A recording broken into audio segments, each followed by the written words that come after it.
Good evening, everyone. Good evening. Thank you. Thank you for all coming out this evening. We appreciate you braving your early evening to come and spend some time with us to talk about cannabis in Novato. My name is Michael Antwine. I'm one of the two assistant city managers here with the city of Novato. This evening we'll be talking about, this is a third series of workshops to talk about proposed cannabis regulations here in the city of Novato. We've talked a little bit about public safety. We've talked about compliance and regulations. Today we'll talk a little bit about youth access, as well as some land use regulations as well. Currently, the city has a moratorium as it relates to cannabis use in the city.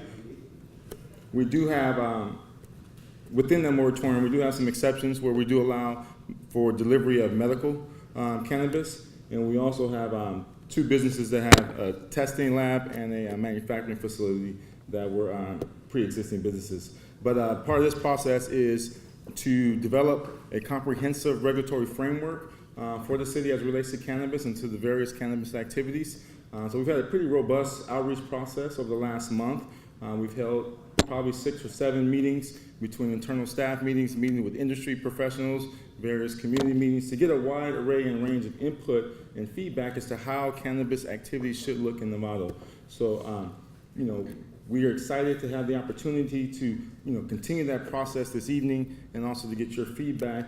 As part of this evening's meeting, we'll also have a panel this evening. We'll have a panel of industry professionals from the retail as well as testing and manufacturing to really answer some questions about cannabis and give you some real life examples of how that looks, what maybe the business model is as well. And to engage in this process, the city hired the firm of HDL, who is a well-known firm in this field as well as in other areas of municipal and government relations. And so we have David McPherson here, who's the president, and he'll be going over the presentation this evening. A couple of housekeeping items. Please make sure that you haven't. Please sign in at the table there in the back.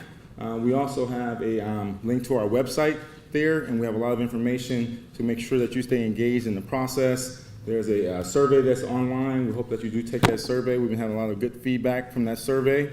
And also, as we continue to move forward, we have a notification process to allow you to stay engaged with the future activities. We anticipate to conclude this outreach process within the next 2 to 3 weeks. And from that, we'll be formulating all of the input and feedback and providing a report to the City Council for them to then begin to make some deliberations to determine what any type of cannabis program would look like in Novato. And so we intend to have that completed by November and have some type of final framework of cannabis ordinance and regulations.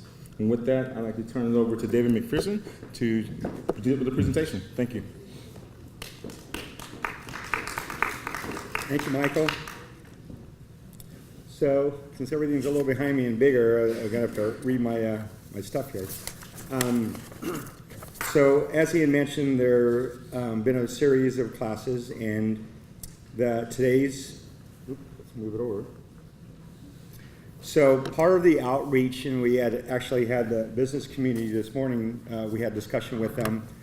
And so, as the city does outreach, there's also outreach to the industry, and I think when we do some of the panels, they can talk about the value of that and the importance of it, but from a perspective from a regulator and someone that's administered from the city side, I wanted to share with you some of my thoughts regarding some of the experiences associated with that.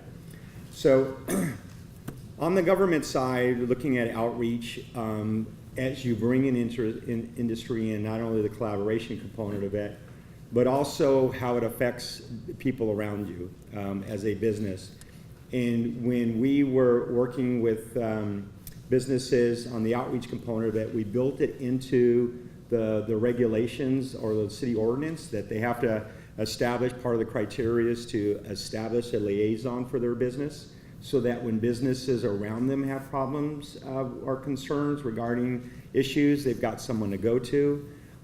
They have, if there's complaints from citizens, part of the goal of the city is to kind of direct it to the business liaison person to try to facilitate some of the issues or concerns so that the city is not necessarily having to deal with those issues at the first level. Now, of course, when things don't go the way each side like to see it to, and it happens on occasion, then that's where the city would kind of step in on that.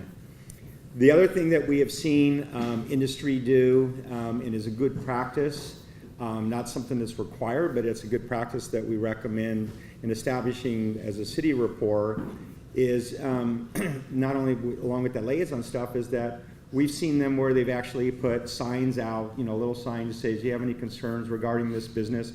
Please contact us, at this number." So that usually goes to the liaison. Just like you drive down the street and you see a car driving, a truck driver, and it says, "Do you have any concerns regarding this driver, please call this number," kind of like that. And so you can address your concerns and it just doesn't go ignored, and you've got some kind of relationship to address the issues. The second thing that we've seen, and I think has been very unique in some of that approach, is we've actually seen businesses actually do open houses before they officially open, because of course you can't go in there once they're open, but actually do open houses to their neighbors so they can see that, hey, we're like no other business in town, and we want you to see that what's in this building is no secret or surprise to you. And they kind of do, a little education and outreach to you to just kind of show that we're here to partner with you as a community, we're here to partner with other businesses, and we don't want this mystique of we're something unique or different on that. So that helps on the outreach component of it. And we would encourage that as we look to that in addressing some of the issues that we see that occurring, and I think some of that will be touched upon in some of the panel stuff. So throughout the various panels that we've done, both to the communities and to the stakeholder meetings, is that we talk about this throughout the whole process, and we've done also address this to the council when we did our first workshop with them, is that focusing whatever you do on the core values, the 4 focus values. And we've talked about public safety to a great degree on the last presentation, and then what a good business, bad business looks like on one of the Saturday workshops, and part of the environmental impacts and issues that are associated with that. Today we want to focus on the next 2 categories a little more. One is the land use protection, what it does of the businesses, and especially as we address it and transition into the impacts to minors and the access to use, and what can be done and what are the issues associated with that. So with that said, part of the community goals in that should be to focus on how do you keep underage exposure to cannabis. I don't think there's anyone in this room, both from a community or industry, have any desire to get this in the hands or want this in the hands of minors, nor does, just like you do with other alcohol or tobacco type situations.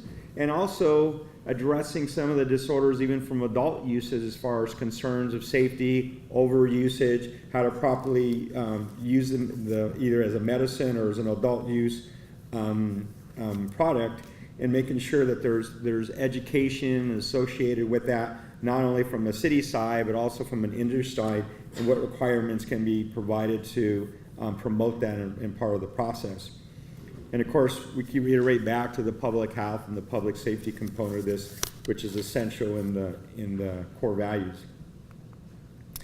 And then again, we mentioned that already the protection of the environment, of what things on, more on the retail side of it, it's not going to be as critical, but on the other side, when we talk about manufacturing or cultivation or other impacts of the business or the type of activities will be critical. But today we're going to focus more on the buffer zone issue, and looking at what we're doing for unlawful production component of it.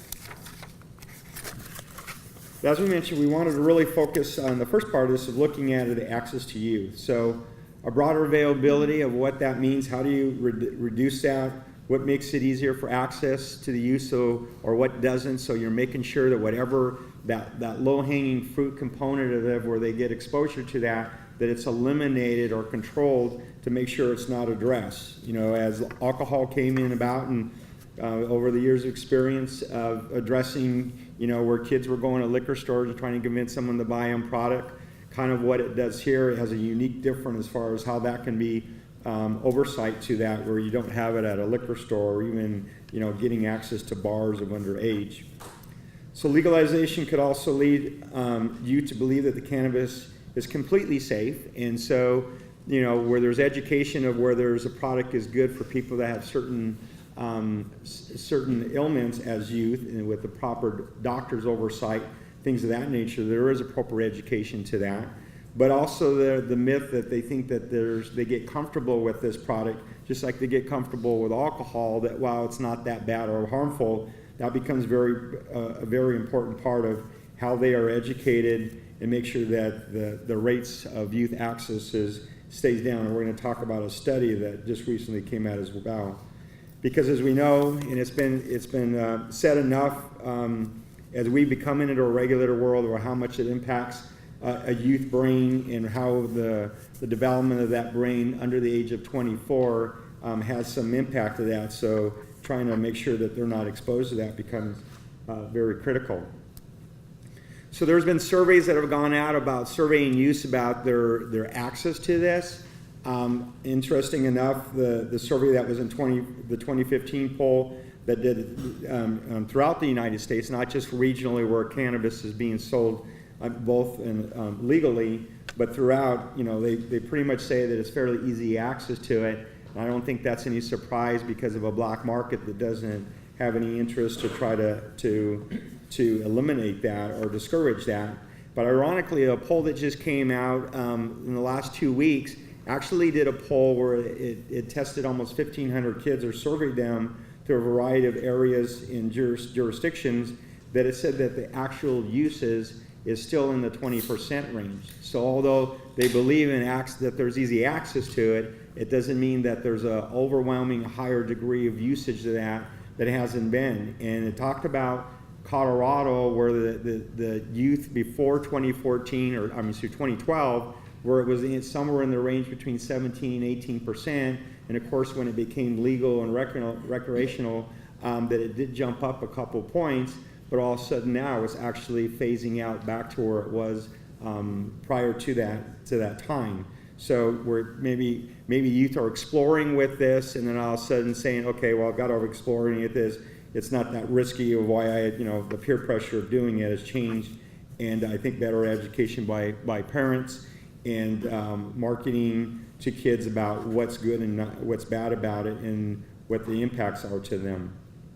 But some of the successful strategies that we've seen on cities that have looked into this really has to do with addressing buffer zones and making sure that you don't have a density of too many locations or access to them. This is mostly on the retail side. Make sure that that is there, and then putting proper things in place where they're not getting exposure to it or there's not as much concern of that.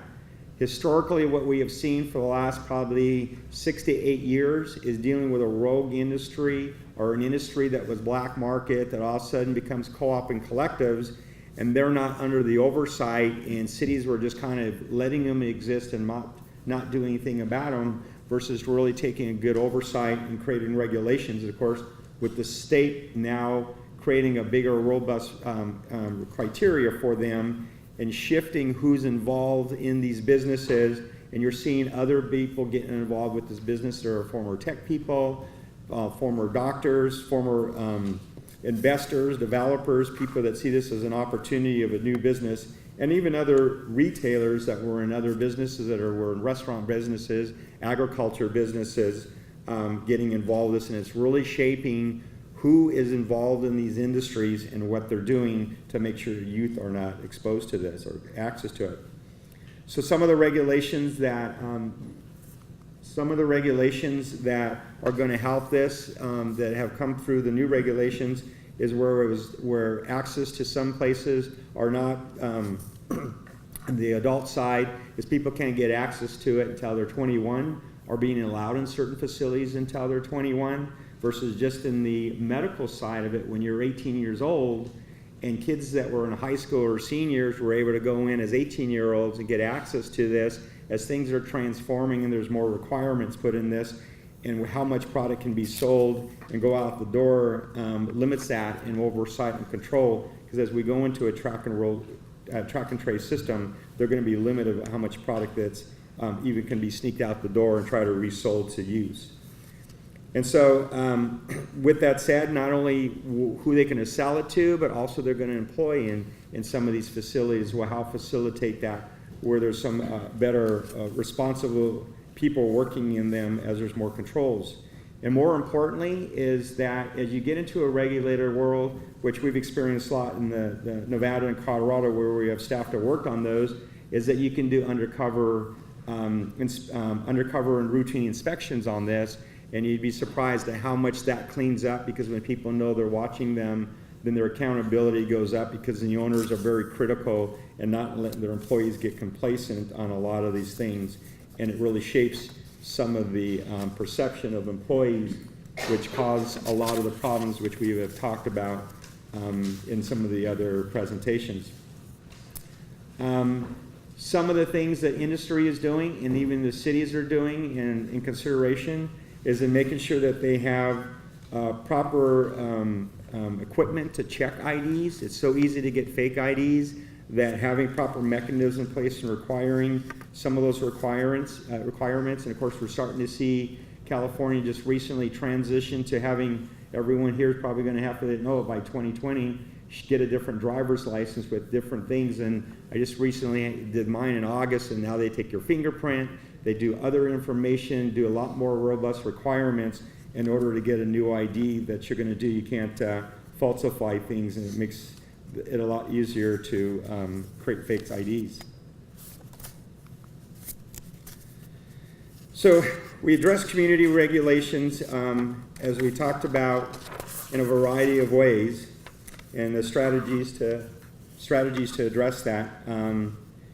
One of the things that we see more and more happening, and then the state's doing this too, is requiring certain education from the staff that work at these facilities.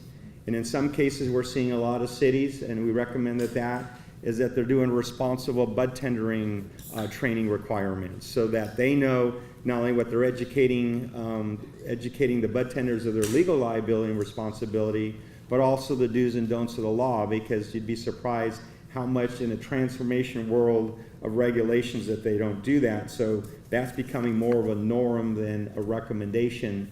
They're already having to do it to get qualified for the track and trace requirement. And so this is one more thing that I think that we see businesses doing to make sure that they stay out of trouble and that their people know what they should be doing. Requiring the use of technology that improves the accuracy of verification processes. Again, as we said, with the fake ID processes, our ability, this eliminates it as technology allows us to check things a little more and keep people out, and no surprise, or said I checked the ID and there's not a qualified cell. We mentioned about the compliance checks, not only doing routines of that, but part of the process is doing routine inspections that are done 3 or 4 times a year to validate what they're putting into the systems, make sure they're tracking and verifying information, and that they're tracking it appropriately becomes critical, other than the spot checking component of that, and that keeps the dealing with the minor issues to a low. To the degree it is, just like alcohol, you're still going to have some of that factor in there, but it keeps them accountable as much as possible.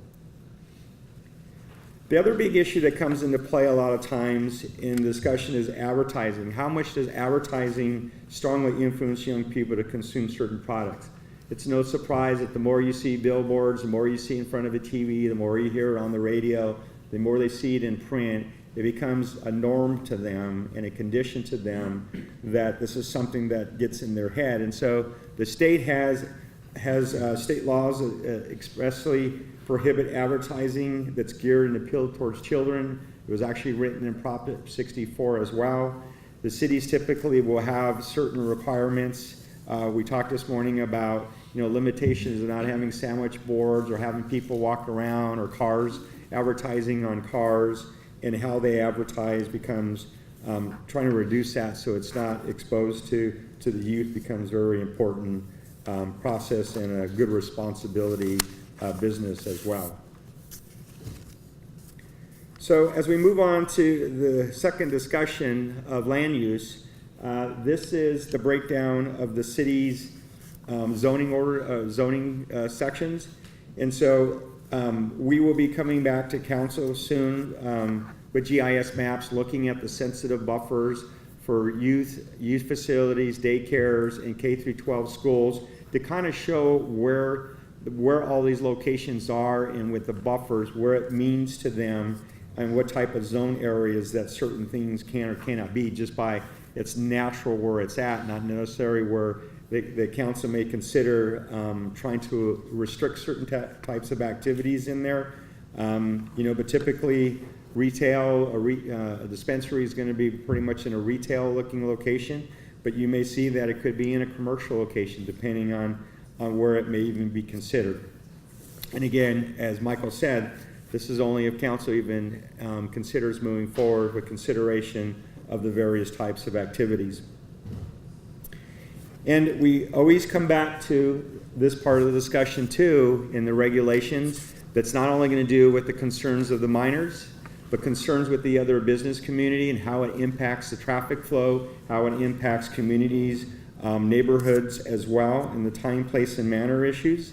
And so if we're directed to move forward to outline best practices of a regulatory ordinance, we'll be addressing a lot of the concerns that, one, we hope that the survey, that the results from the survey will give us some direction as far as what may be the sensitive issues of the community or those that respond to the survey, and secondly, direction from council, and then the feedback from best practices in there. So one of the things that we find statistically does have an impact strategically for the youth access is limiting on not only where it's at in control, where it's a more transparent environment to exposure, where there's high traffic of both pedestrians, so it's not they're just hiding around dark corners, but also where police patrol more frequency and there's a lot more exposure into the light, but also the hours in which a business may be open. This is not one of those, go to the liquor store at 11 o'clock at night because you need something. This is something you can plan a little more for, just like deliveries of where there may be restrictions, but also limiting where their hours are going to be in certain places, so it's a little more controlled and restrictive on where youth could get access to it and where there's more oversight from public safety folks in certain zones. So enacting restrictions that are attractive to children, one of the things that we have a challenge with is what is defined in state law. The state law talks about a youth center or what a youth is, and sometimes that's very difficult to what type of activities. And when we talk about, is Chuck E. Cheese considered a place that would be for youth groups? Is a yoga place that's in the middle of town considered a youth group? Places that aren't commonly looked at as places that are youth, is that something that in the definition, how does that affect different communities? And at the same time is what looks attractive to children, and how do you keep things away about areas that they're exposed to become part of the discussion process. Along with that is mimicking the advertising that's associated with around some of those areas. And state law restricts where some of this can be, but what we don't want to see is signs that clearly that will, like this, that's going to tell you, right, visible to children that look attractive to them, and not only where they're at, but how many there and the frequency of where that goes down up and down highways, what it may be downtown, what billboards are going to say, to keep it to a minimum.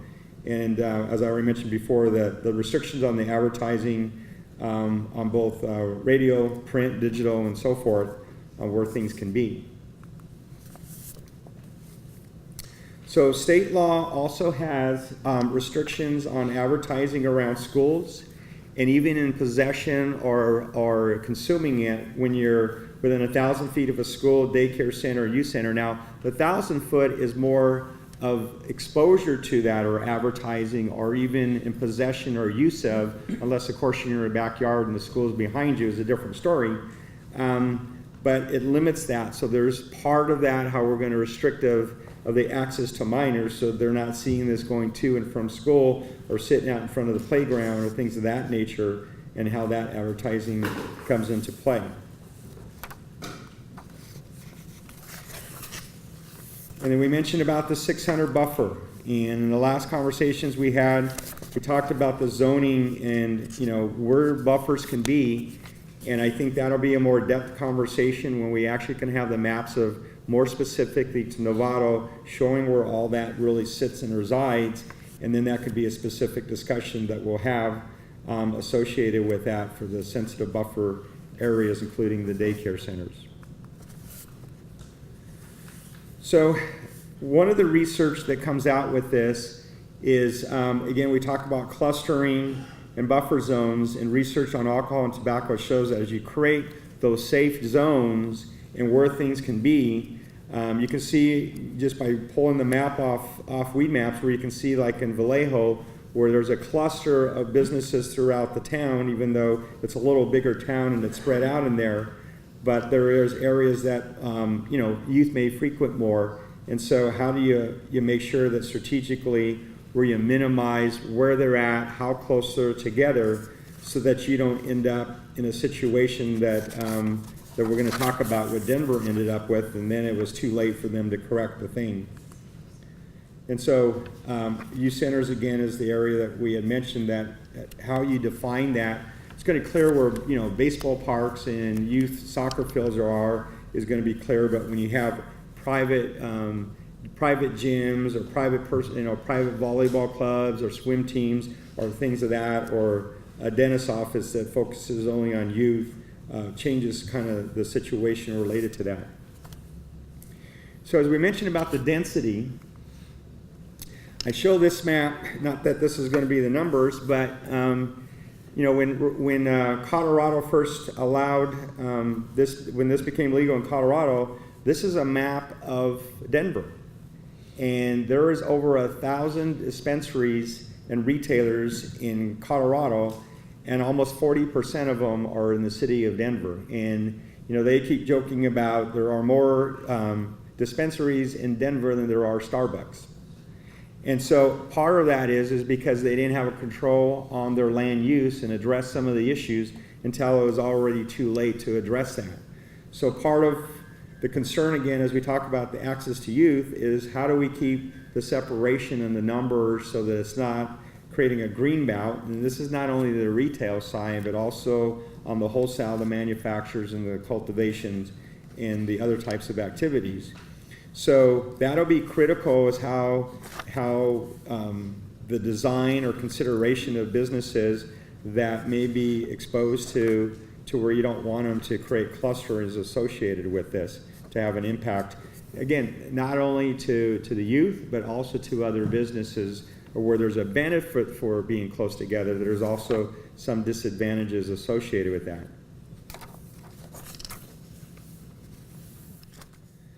So we mentioned this last time, but again, part of the land use component of this is what will be considered the buffer zones, and the buffer zone is from parcel to parcel. It's not from door to door. So as you see concerns regarding, at this point of looking at it going forward, is that that's going to be strategically evaluated and make sure that now that we've got clear defined requirements from state law, that those are adhered to address some of the public safety concerns. So how do we help look at an industry that you potentially want to embrace in town?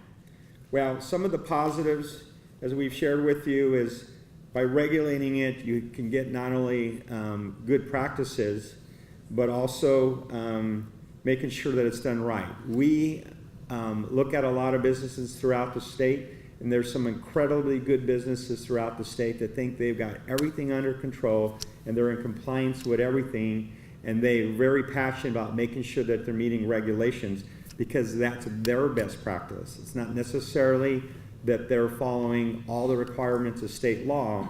So one of the parts of that is not only monitoring good practices, but also making sure that that adheres to the state law. As we mentioned last time, with the new regulations that are just coming out, There keeps to be a constant change on that, so we need that to stabilize so that there is some good practices to make sure public safety is there. And then we mentioned about the backgrounds, about the concerns of the community, wanting to make sure that who's working in these things, that there's good accountability for that. So we talked about the time, place, and manner issues. We talked about the staff time for the city to making sure that they can regulate this. And why does this become important? We keep having a lot of conversation associated with what we don't want, right? And so knowing what we don't want is how do you address getting rid of what you don't want? So by having good practices and good businesses in town, what you're doing is you're giving the consumer options. And as long as you have options to go somewhere, just like you go to a restaurant, you don't like the service you go, what do? You just go to another restaurant and you don't patronize that. If you go to a market and you don't like what they provide to you, or you need more selection, you go somewhere else. Well, if you're a consumer of this product and the only option you have is to go to the black market or go to unregulated businesses or businesses that aren't in the up, then you need an option. And so this provides that option and eliminates some of the concerns that you have about encouraging black market and or where it's going to get exposure or eliminate the access to the youth in your community. So with that said, it goes without saying that where the public safety things come in to do, get rid of the things that you don't want and focus on the things that you do want. All these things that are up here on these two PowerPoints of concern are things that can be addressed as you move forward and normalize an industry in your community and embrace it to the degree where you think it's going to address your 4 core values, should that be the direction that you go in the future. So part of the land use that we share with this and is sort of the first step that Michael had mentioned about is the personal use component of this.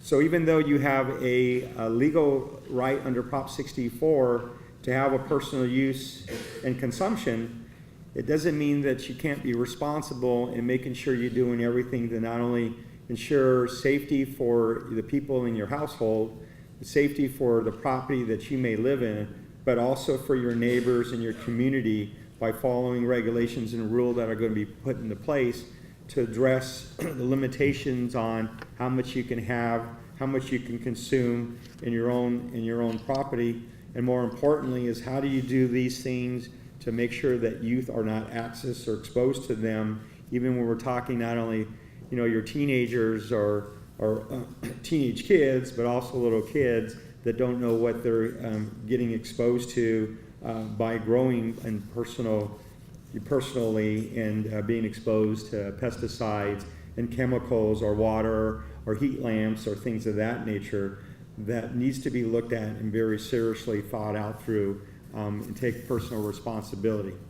We're also seeing some cities creating social responsibility ordinances to address some of the personal elements of this. So where you think that, hey, I can do whatever I want in my own home, there is some personal responsibility of social responsibility to make sure that your teenagers or youth are not getting exposed to things or you're not doing things that are not being responsible as adults, just as you would for alcohol related to that. So the last section we want to talk about is something that has brought up a couple of times in your conversations and questions being asked at some of the other discussions that we've had, and that is fees, taxes, and revenues. So just like any process for the city does when they have a program, is that they create fees for things.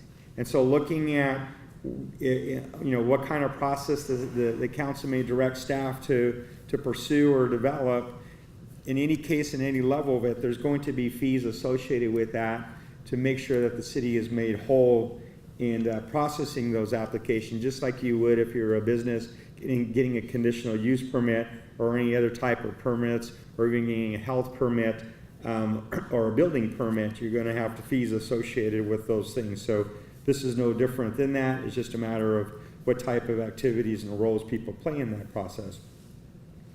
And then down the road, should there be an industry here, then how do you overmanage them on the bigger picture is you'll create those annual regulatory fees that will come into place to make sure you have proper oversight of that. But the big components of this, I think, once you get them up and running, is okay. We let the industry in our town. They're here. What do we get from it from a community? What benefits do we get that can address other concerns and need, just like we would expect that from other businesses to say, hey, we want to come into your town too, be it big box or little boutique businesses in your community. They all, at a certain degree, pay some kind of taxes or create some kind of revenue to derive some benefits to the city as a good corporate citizen. So with that said, we look at taxes. And taxes sometimes are are looked at confusingly from the voters as, well, am I taxing something that's going to be taxing me? Right? When you look at property tax improvements on a parcel, that's a tax on you as a property owner that is impacted by that. But the taxes that aren't affected to you are business taxes, TOT taxes, which has to do with people that stay in the hotels in town. But sometimes the myth of that, people are confused and say, well, I don't want to approve a tax because why should I want to approve a tax that's going to be a tax on me? This is not a tax on the community. It is not a tax on the consumer. It is a tax on the business for doing the privilege of being here and providing revenue to you to provide services that you derive the benefits from that. So when looking at taxes, a lot of articles and stuff you will hear about is we're being overtaxed. This is an industry that's being overtaxed. They're complaining about it. What are the concerns about that? Well, we have transformed into a different place because of these taxes, and that has to do with because of Prop 64. Up to 6 months ago, businesses were only paying maybe a 5%, as high as 10% in taxes to local jurisdictions, but all of a sudden Prop 64 goes into effect, and now they've got an additional 25% taxes thrown on them. And so that now all of a sudden starts building up.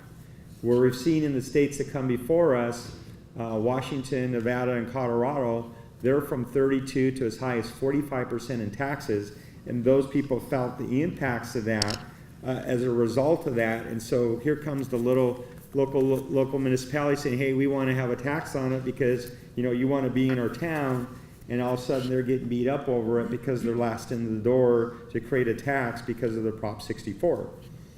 So the goal would be to have a tax high enough to generate proceeds to offset costs or some kind of derived benefits to you as a community, but at the same time low enough to avoid overtaxing the businesses and ensuring sustainability. Because you can tax them as much as high as you want, but that doesn't mean they're going to be around in a year or two from now. If the goal is to embrace them and have them here, then the goal is to figure out how to keep them here and make sure that they don't fail. Statistically speaking, there is going to be from a 40 to 70% failure rate in this industry. Colorado saw that, where it started off with 3,500 businesses, it went down to 50. Statistically speaking, there could be as high as a 40 to 70% failure rate in these businesses. And tax in all businesses. So what's the factor of that? Well, part of it is because they're transitioning into a rogue type business or a gray market which wasn't being taxed, not being regulated, not required to improve infrastructures of their buildings, and in being in a regulated environment and tax, all of a sudden it hits them all at once because it changes and transforms a lot of things that they're required to do. Remember, now that they're being responsible businesses, they have to pay, unemployment tax. They have to pay health insurance. They have to pay other insurances, vacation and sick leave and all those other things in order to keep employees and keep them happy and make sure that they don't have a turnover. And so all those things start coming to a factor on that comes in sort of looking and addressing that. So the ability to, and then the other thing is as more and more cities are starting to do this, you saw where San Rafael just started looking at this, and there's going to be other communities around you that are going to be looking at this. So you're going to start competing with neighboring jurisdictions on certain things. So you need to be able to be competitive on taxes or fees or that overall burden impact to them in order to sustain them or encourage good businesses to want to come to you. Because there will be that problem on that. And then we had talked earlier, and one of the things that we highly recommend, and when we started looking at taxes 3 years ago, is to kind of have a freeze on taxes, either a freeze, the rates don't go up, or maybe even reducing rates as this continues to evolve and the industry starts maturing, but also gets impacted by new things that come into effect. And we constantly have changing in rules that kind of reshift the game a little. So, well, that's still a moving target. The goal would be to make sure that you're not throwing another wrench out there to impact them. But at the same time, because there are so many changes, you as a community, as we saw technology change things, rules have changed. We're no longer a brick and mortar world anymore, but this industry continues to evolve in a technology world of efficiency rates and even how they do business. Is that you want to make sure whatever ordinances that may come back down the road, we move on past the regulatory side and have a discussion in a year, that you have things in place that are going to have flexibility for the council and for staff to look at being able to increase rates, decrease rates, look at inflation factors and things, looking at minimum and maximum rates, so there's movement as there is reasonable movement to look at things. And then have different rates for different parts of the industry. And we're going to talk a little bit about that as we show you some of the things that do that. But why that becomes important, as we kind of mentioned a little bit, is everything you see on this slide has to do with what came in the last 6 months. This is what hit the industry, folks, from different touching points. The retailer business has to collect the excise tax from all the businesses at the end point. That's that 15%. The cultivators are now hitting with a excise tax for cultivation, as you see there, of 9.25 for the flower and the $2.75 for leaves. And then we have this new business that was created that wasn't in the old factor, and even the states that have come before us, is a distribution. Now they have to go through a third party just to move a product that's not doing it for free. And there's not that many of them out there right now, so they're charging as high as 30% just to move a product from city to city or from one business to the other. So that's another overhead that's starting to factor them until they can stabilize. And in some cases now, at least again, we talk about changing the factors. When we started this discussion a year and a half ago with new regulations, businesses weren't allowed to be part of the distribution change. Now it's changing where a business now can also include a distribution license. So as they figure and evolve what that is, I think that'll shift a little bit about the rates of distribution, but it still impacts them because now they have a fee if they even want to be their own distributor for a license. And then again, now we have the impact of the state created permit fees, that some of them are as high as $140,000 for some of these businesses annually.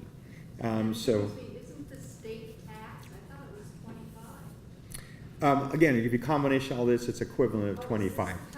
Yes, this is the combination which we'll share in there. But if you calculate that out, and then we mentioned to you about the potentially a local regulatory fee that can be bouncing in there too, that can do that. So all these things kind of build up to why the industry gets a little frustrated about taxes and fees and how it impacts us, the little guy involved with that. So this kind of a little bit of visual illustration of that. On the top left, you see the retail tax of the excise tax. The bottom, you see that's on the Prop 64 side. Then you move it towards the consumer, just like any other product, you have the sales tax that's attached to it on like any other product that you buy. This is a taxable product that is out there. Now earlier, we've had someone bring this up in the past, so I want to share with this is that in Prop 64, it says that medical is exempt from the sales tax. Well, that is true in the law, but not factually all the way across. And the reason why is that what it says is that if you have an H&S 11362.71 card from the county, then you're exempt from that tax. Currently, there probably are less than 400 people throughout the county that even have that card, and it's starting to be more and more and less that people are getting that. And you say, well, why would that be the case? Well, first of all, the county's going to charge you $100 to get the card, and then you still have to get a doctor's recommendation, which can charge, be from $35 to $60 depending on where you go. And so now you're at $160, and if you do the math, you've got to buy almost $1,600 to $1,800, or as high as $2,000, depending on what level of product you get, just to break even to get the benefit of the tax. So most people are just going and paying the extra couple of dollars on the adult use side and not having to deal with that, even if they're using it for medical purposes. Wait, excuse me, I hate to be the one to keep on interrupting, but I was told that we could interrupt you. We're going to have questions of it specifically on the slide, fine, but if there's questions in big, we're going to do that afterwards. So I just point that out to this because there is that misnomer about the exemption from the tax on the medical side. But there is no exemption. As you see on the top right, we've got some taxes that we're going to talk about some details on, but the city tax is not exempt from any, either the medical side or the adult use, should the city wish to pursue it in that direction. And then we've already, I think, touched enough on the cost recovery fees on the bottom right on there, but you can kind of see it in a frame of one area. So then the question is that, how does this industry get taxed? And what is a reasonable tax? And what does it look like from various components? And why do cities do certain taxes for certain types of activities? Well, there is a couple ones. The first one is a cultivation tax. Cultivation is taxed one of two ways, but majority of them, almost probably 85% of them, are taxed on what we call a canopy space, on a square footage component of it. And you ask maybe, well, why would you want to look at it from that perspective? Well, in the earlier days, when this was truly, and it still is for the most degree, is a cash business, and you're a wholesaler, you're going, well, how do I manage and monitor someone that's a wholesale business dealing with cash and trying to figure out how much we're going to get from them and how truly they're going to pay for that? The next question is well, do we want to sit there and manage every little move they make as a grower from a taxing side, let alone the regulatory side? And so when you look at it from a square footage component, there are calculations that can be looked at in order to come to the same conclusion without having to be so critical or having that kind of oversight to them. And then secondly, cities, as you know, do either budgets annually or semi-annually, and they're trying to figure out what their budgets are and where they're getting their revenues from. And so when you have a big flux of what gross receipts can be, or trying to budget or forecast for that, a square footage gives them the ability to know a known number, because they'll know what that square footage component would be associated with that.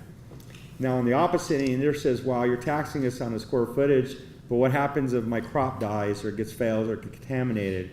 What happens if the building burns down, and you're telling me I still have to pay on the square footage, but I've got no product that's sold, that you're still asking me for a tax?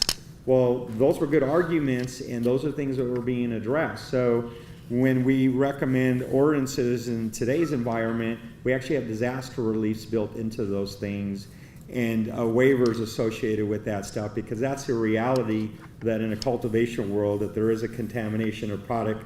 You can get a hot day and all of a sudden the heat comes on and they don't have any air conditioning or humidifiers going or anything that, all of a sudden 4 hours and they just got this destroyed crop. So there's multiple things, and on outdoor grows or even mixed use like grows, you've seen all the fires that are occurring that have damaged a lot of crops that pretty much put some people out of business. So on the other side, for other businesses, and again, you could have a gross receipt for the cultivation side, but typically the other businesses are based on a gross receipt tax, and part of that is that you don't know how successful a business is going to be based on their square footage. We have seen a manufacturing facilities of 800 square feet generate $4 million, and we've seen manufacturers that have 5,000 square feet and generate $1.5 million. So it's really about what kind of production they have. Do they have multiple shifts on their production? What kind of business models they are? What kind of branding they do? A lot of that can shift on how revenues are made, and so it doesn't really have a consistency on the size of the facility, although there is some correlation to it, but it's not consistently addressing that, and gross receipts is more to what they're available could produce.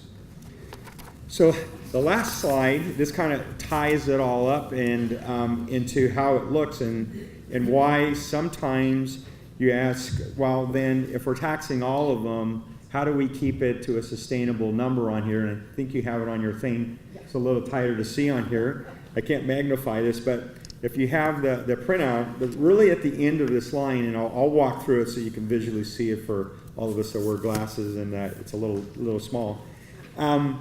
The goal is to keep it under 30%. And you say, why 30%? Well, again, remember all the states I told you that came before us? They started massaging their numbers, reducing their rates, and then they saw that as they got it under 30% from all the different levels of taxes, the volume of sales went up, but also the revenue went up because they found that point where people started not going into the, continue buying from the black market. Businesses were able to be a little more competitive. The prices seemed to more stabilize because then people had to compete for various prices. But then the local taxes and the sales taxes started shifting and let them to be a little more sustainable and not covering these ebbs and flows.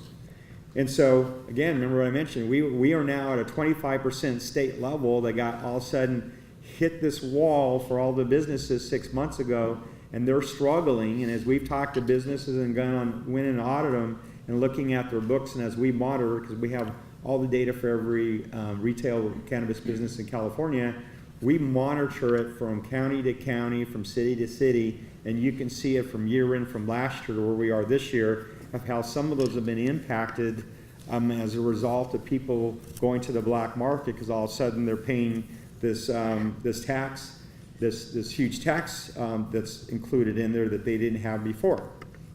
So what this chart shows reflectively is the top level.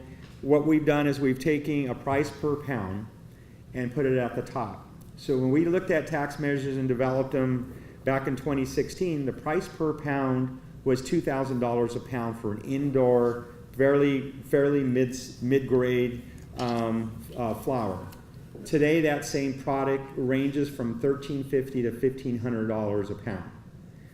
When we get into moving, and again, we're not really in a regulated complete world yet because we have very limited number of businesses that are up and running through this whole process, and it's going to take about 18 months before it really stabilizes and they get to that mature. And of course, with the new regulations come out, you're going to be looking at a product that's going to be about $1,000 a pound, and then it's going to get, and probably we're projecting based on some of the models and the evaluations that we've done of people we've interviewed of how they're doing their business models, we're going to be looking at $700 to $800 a pound in 3 years from now. So why is that critical? Well, if you're taxing businesses at high rates and their margins are becoming lower and lower profitability, and where we saw their margins of profitability being at 35–40% prior to 2016, and they were just going crazy because they don't have all of these burden costs associated with them, we're starting to see those margins be 15 to 20%, and you're going to see them down to 10 to 12%. So all those people that were not worrying about, being inefficient and using a lot of water and a lot of electricity and what they were paying for stuff and what they were paying employees, and now having to pay all these taxes and regulations and do infrastructure changes, they're starting to seriously look at, oh my God, I'm starting to see this really hit me. And that's why I mentioned about the 40 to 70% failure rate. It has to do with those that are recognizing that, and what business didn't have to deal with those all of a sudden get that. They hit this wall that they're no longer profitable, and they start collapsing and no longer can be in business. Because what we've also got to remember is we had a lot of illegal or rogue businesses that weren't regulated that were selling to dispensaries that didn't have to do anything to make sure they were part of their co-op and collective.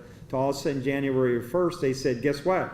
You can't do business with them anymore as a retailer, and the retailers had to change who they develop relationships with. So that's where you see that structure of a lot of businesses collapsing, but also the development of new businesses that are coming into the light and are going through those growing pains that are going to do that for the next couple of years. So with that said, every level of business is going to have a different ability and capability to pay a tax. When we talk about the cultivators, today there's almost 4,000 cultivators that produce almost 5 times more product than the consumer demand is in California. Consumer demand is 2.5 million pounds. There is almost 6 million pounds being produced in California. That's why the price is going to crash.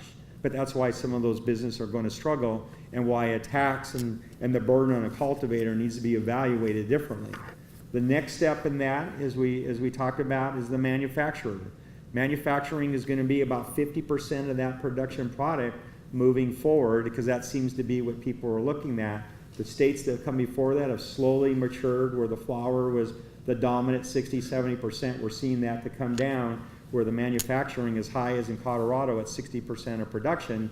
So they have a new avenue of opportunities for production and product, but then they're going to see a saturation about half of that of the cultivator. So the next one that's going to be hit that, because the retailers are going to have more options to lowball prices and making sure that what they're getting is a good product and a good quality, but who they built relationships with. Then, as we mentioned, everyone's got to move this product through a distributor. Well, in our opinion, a distributor, just like a testing lab, are just those necessary evil choking points. They don't touch the plant. They are the ones that, as a distributor, has to collect the tax, transport the product, and make sure that it's tested. That's their job and role. So they have to, now everyone, the cultivator and manufacturers, are forced to go through them in order to move their product to a retail. So that's an essential need. But what we're seeing is, as a choke point, there's not enough distributors even move the product up, and people are concerned that we don't have enough legal product to move through the chain. And same with the testing elements. In some jurisdictions, we recommend that where the rates are almost very low. I mean, we're talking 1%, 2% at the most. In big agriculture communities where they do a lot of agriculture entity, some are even not even in testing, requiring testing labs to pay a tax, or it's, again, that 1%. But for a city, they say, well, then why would they want to tax a business that may be coming to the city? Well, one of it is that if they're giving up a retail location, which is deriving benefits from a facility, even if it's a professional building where you got doctors or lawyers or CPAs or engineers using, that's businesses that were producing revenue that's now being taken away from them in order to have someone be here for free where there's low inventory of property. So that's something to keep in consideration in the chain. The last point is the one that ends up getting hit with everything, but also goes to the end user component of it, and that is the 15% excise tax, which is part of that 25% in the chain. And then if you add a local cannabis tax, which ranges somewhere between, the pain point of an acceptable range for that is somewhere between 4 and 6%. But you'll see cities that are at 7, 8, 9, 10% because there were earlier movers of that, and their businesses are struggling with those rates because they can't bring their prices down to compete with surrounding jurisdictions, as we mentioned early in the conversation. So then starting them to be successful becomes critical that, because remember, again, at the end, we talked about the consumer is going to be stuck with that 8 to 9% tax on top of that. So when you do the math on all this and build it up over that, it gets to about 30%. So when you start playing those figures around, or you have two rates through the whole vertical chain, you start seeing a collapse on what that does. So I think it's important for you as a community to recognize it's this, bringing an industry into towns is not going to solve all your problems. They're going to do their fair share of contribution and taxes, but it's not going to save the world and provide you. And they're not making millions of dollars. There's people out there in agencies, government agencies, that think that this industry is just loaded with money and just spending money and have a whole lot to be out there. I think they can do very well and be successful, but don't think that based on what you're hearing is that they're basically got pots of gold sitting in there just ready to throw it away like there's nothing, no tomorrow. So with that said, we are done with this, and before we move on to the panels, I'll be more happy to answer questions specifically to this presentation, or comments or concerns regarding what I may have said or need some clarification on that. So at this time, I'll be more happy to answer that, but are we bringing them up to the front for this too? So I think Michael's going to instruct you how we're going to approach this. Yeah, thank you, everyone. If we're going to turn the podium around so that you can come up to the front and make your comments. And if I could have the panel members who RSVP, please go ahead and come sit up front. And if you have a question, you can ask it from the front as well.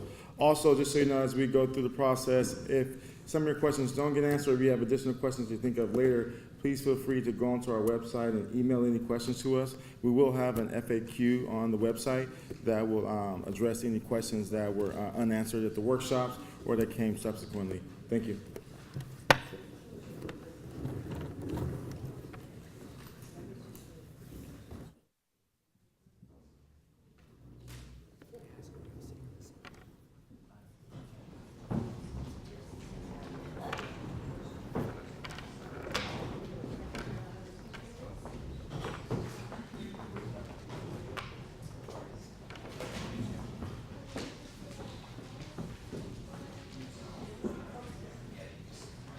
Got a question was asked, you have to fill out for, no, we're just gonna have people come up to the podium so that we can do it, formally on asking the questions. So, Susie, are you ready? Yeah. Okay, so if you want to come up, maybe one or two at a time, and then as you see someone sit down, feel free to come up. We're going to do the panel in a minute. We're just answering questions from my presentation first. We were just transitioning a minute here, but we will do that.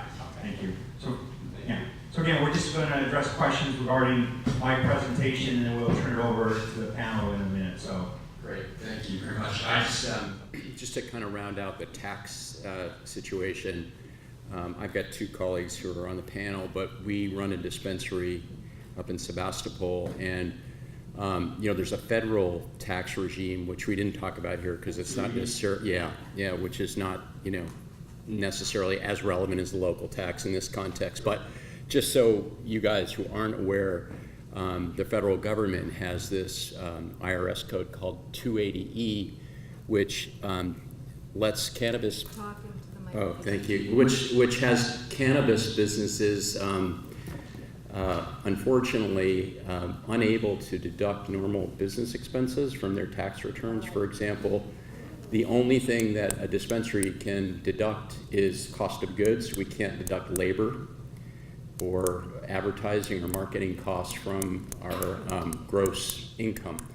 And I'm not saying that to complain, I'm just telling you that it's just a fact of life that we're dealing with. And I read a recent article which said that part of the reason the government might be willing to kind of keep it scheduled as a Schedule I drug, like heroin, is that the tax regime is very beneficial to the IRS because they get more money from a cannabis business than from a regular business. I just wanted to mention that. Thank you. Thank you. So, so the 280 rules you mentioned is they are paying as high as a 75% tax on federal returns because of that. As you mentioned, you can't write off your lease agreement, employment, a majority of your expenses, and how it works is that they call it cost of goods. So anything, it's kind of part of the Al Capone rule or the cartel where everything you do up to the production of that product has potential for write-offs, so manufacturers, cultivators have opportunities for that. But as soon as it becomes sold into the retail side of a sold item, it no longer is the cost of production, it's actually selling an illegal product, which is why the retailers get hit the hardest for that. But the other side is too, they just have different ways to creatively to do that. But why they have to be creative to create shell games in order to write stuff off like any other businesses. And so that's been a big issue that they've had to overcome. And you get two different stories depending on what IRS agent you get and how that's being done. And I had to deal with that with Harborside and some of the issues of penalties for millions of dollars that they have with the IRS. So it was very interesting. Hey, if you come up, please.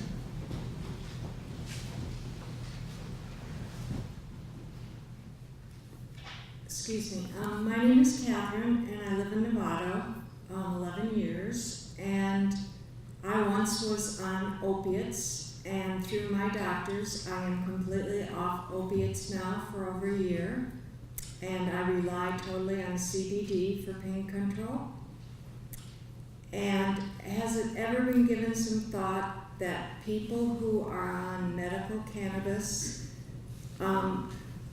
have a lower tax rate because of, well, I mean, I spend $400 to $500 a month on CBD products, and that's without the tax. So if I buy something for $120, I'm spending $156 on my product, and that is a lot of money. And that's maybe for 2 weeks, and that's just 2 tinctures. Okay? So I want to know if there's just a waiver of sorts for medical cannabis users that has existed in the past in other states, or that could exist in Nevada. Thank you. And you bring up a good point on that. I think we have council members here, so we talk about taxes. And I think as we transform, depending what decision they make of moving forward or something, or medical versus adult use, we have seen some cities where they've had a lower reduction rate for medical for concerns with individuals like you, so that they're not being burdened by that. We've also seen it where part of the decision process of businesses that come into that is what kind of community benefits do they provide for people that have medical needs. Businesses will talk about rewards programs and other incentives, so I'll leave that to them. But sometimes there are decisions made on the business models as part of how they can help people that have serious ailments, and how they can, either get free medicine or reduction medicine and things of that nature. And I'm pretty sure all these folks can touch on that, so I'm going to leave it at that for now. But from what we have seen from a taxing component, that's part of the discussion or strategies that can be brought back up when we get that part on it, if we get to that point. Okay? Who want to come up to the podium? Yeah, if you want to speak, come up to the podium because we're trying to. Hi, I'm Berta Campos Aniceri, and I'm the Director of Latino Services at North Marine Community Services. My organization used to be the Novato Youth Center and Novato Human Needs Center, and we merged recently this year. I wanted to make a comment about the stats that you presented in the slide about youth use. Marine actually is very unique in terms of our numbers. We are higher than the average U.S. numbers that you presented. In Marin County, we have 30% use for youth of marijuana. This was back in data that we have from the California Healthy Kids Survey of 2015-2016. And our percentages have been going up, and they're expected to be even higher. We're about to get new data in about a few months, and these are surveys that are done at the state level. So just encouraging you to look at our local data, because it's much higher than the US average. The other comment I wanted to make is that in the concerns for youth, also there was no mentioning of the evidence that we have, substantial evidence of cannabis use association with the development of schizophrenia and other psychosis effects. That was also not in the slides. And that's associated with high risk people, mostly with people who use a lot of cannabis with high use, and that's, we have a lot of very good data with that. This information that I'm giving you was given by Dr. Matt Willis, the Marion County Public Health Officer, back in November when he gave a presentation about youth use and concerns about cannabis legalization. And the last thing I wanted to say is that in terms of billboards and all of that stuff, again, Marine is very unique. We don't have a lot of billboards here. And although, just like alcohol, our access to youth here in Marin and in Novato, with the data that we have, is mostly the youth access comes from home. It comes from older brothers, sisters, friends. It doesn't come from fake IDs. It doesn't come for kids coming to try to buy stuff from the dispensaries in this case, but from alcohol. So we see a very common parallel here with what happens with youth use and alcohol. It's very well regulated, and our police department does a great job with the stains and all of that stuff. But the reality is that the access for youth is not mostly from the legal businesses. It's actually at home, and it's with friends, and it's people who actually are authorized to buy that gives the youth the access informally. So just food for thought. Well, appreciate that. So, we did talk about the disorders a little bit. I just kind of talked in the big frame of things, not going into a lot of detail, both for the youth and for adults in there, that there needs to be some kind of part of the goals and objectives of looking at that as responsible. You mentioned the Marin being higher, and of course the statistics I use were the states that have had legalization as a whole that come before us was in that 20%. So what's interesting about that stats is we've only been legal for 6 months, and yet the stats you have go on for a period show that that's the concerns of the black market, and why there needs to be a transition of that. And then, if you recall, I made a comment about social responsibility, adult social responsibility, because it's the adult that leaves their product on the nightstand, leaves it in their purse, leaves it on the counter, where we work with communities where creating a social responsibility ordinance where it's not only that, it's, you go away for the weekend and your kids have a party and they're drinking, that's a social responsibility. How do you have accountable, but also how are you educating them becomes very important, because that is the illegal activity. It's not the industry creating problems. It's how do good responsibility at all levels, and what does that mean, both from government doing a certain role, but also us as parents and adults doing that. And I'm going to let them talk a little bit, touch upon about what they do is when they do exit packaging, as far as literature, educating veterinarians, advising people, do's and don'ts of what they give to their patients or consumers that's going out the door, being social or responsible. So I'll let them expand a little bit on that as well. Please. Hi, my name is Lynette Shaw. I own the Marin Alliance for Medical Marijuana, and I have a direct correlation between the closure of the Marin Alliance from 2012 to 2017, when there was zero access to medical here in Marin County. The patients were devastated, and they had to go to the youth to find their marijuana. We just reopened in 2017, and I think there's going to be a dip in this, because when you take a regulated licensed dispensary, it takes it off the streets. For 4 years, there was no regulated licensed dispensary in Marin County anywhere, and it went all to the streets, and of course the use went up, but I think you'll see a spike back down since we reopened in 2017. Thank you, Lynette. Hello, my name is George Bianchini, 62-year Marin County resident. I'm also in the cannabis industry. We just received 2 of the Santa Fe licenses. I wanted to speak, being present at yesterday's Fairfax workshop for cannabis, to bring up one point. I was in business there as Broadway Video for 27 years. When Lynette wanted to first open her shop, she came to us. We were there first for support. I was kind of leery about doing it because I thought everybody's going to think the sky's going to fall. How can you back that woman? We did. During the 20 years, even though she was closed down for several years, but during her 20 years, and I've got this backed up by the Chief Moore, Chief of Police there, during that time, 2 grocery stores were robbed. The liquor store was robbed twice. The library had a break-in 2 different times. The youth center got burned. My video store had police calls that resulted in 4 arrests. The bars have a nightly visit by the police departments. But the cannabis dispensary in 20 years never had 1 police call. So for safety, and I've said this before at other meetings, we need to shut everything else down and just have cannabis dispensaries.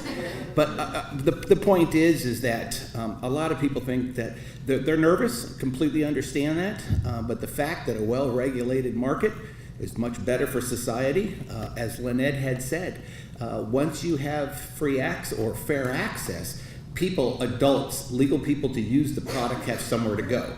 Even in Fairfax, they're medical only. which means that about 70% to 80% of the folks there still need to get on the phone and call their man Friday to come and deliver them some marijuana. A lot of those people have been doing it for a long time.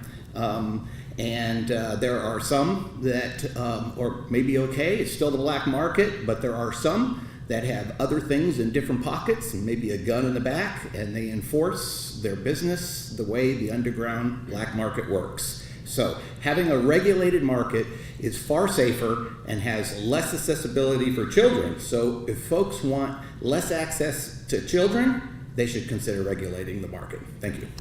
Thank you. So I think one of the points there, the comment made is in the earlier stage when there was only Liddit's facility, is that there's limited places to go and get it. And as we talk about it, as long as there's a consumer demand, it's always going to be there for the adult world. So how do we make sure we get less and less being in the black market? And I think one of our earlier presentations, we brought up a map from Wheat Maps where we said, show me every delivery can go into Novato, and there's 35 deliveries, right? Well, there's not 35 retailers in the region that can deliver, which means that's black market for the most part.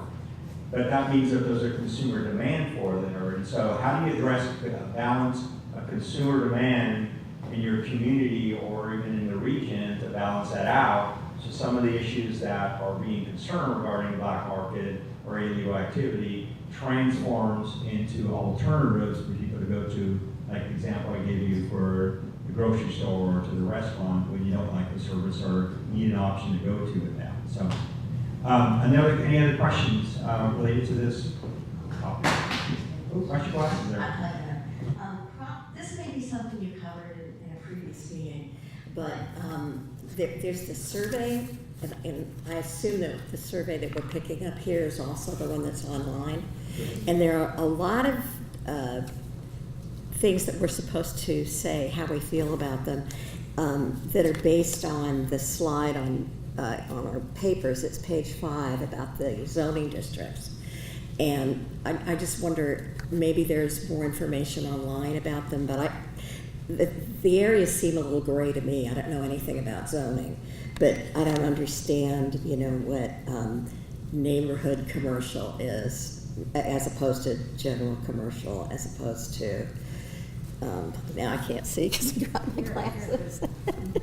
But I think it's going to be really hard for the average person. Maybe people who own businesses understand what these zoning districts are.